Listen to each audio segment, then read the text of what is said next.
rather than in the oft cloying, false, and morally self-righteous manner that so often characterizes the so-called allies of the oppressed. Welcome back to the X-Men series. Today, we're covering Tulsi Gabbard. She's pretty interesting. She used to be a Democrat, but started questioning her own party.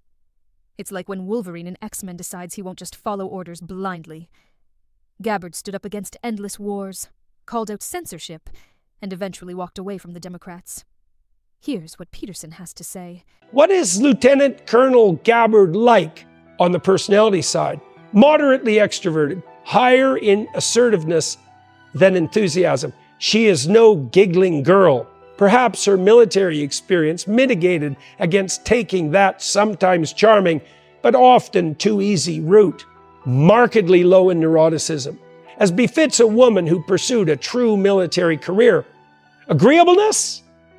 Ms. Gabbard cares genuinely about those she served and continues to serve, although I would say she does so in the temperamentally conservative manner that is part patriotism and part respect for the intrinsic dignity and worth of every person, rather than in the oft cloying, false, and morally self-righteous manner that so often characterizes the so-called allies of the oppressed.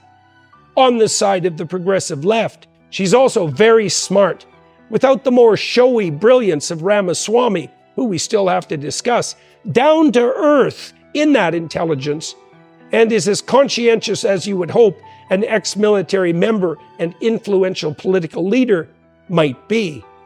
Gabbard is the sort of woman who would make of someone a favorite aunt, a close confidant, a trusted friend. If you wanted sane advice, she'd be your pick.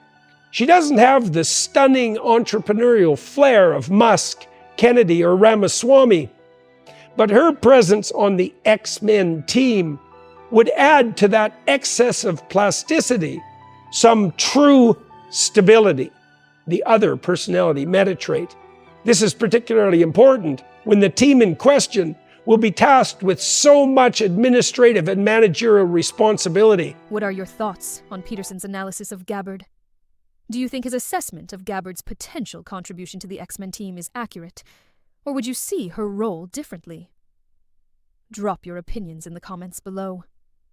And if you're enjoying this series, hit that like button and subscribe. We'll be breaking down other key members of the X-Men team in upcoming videos.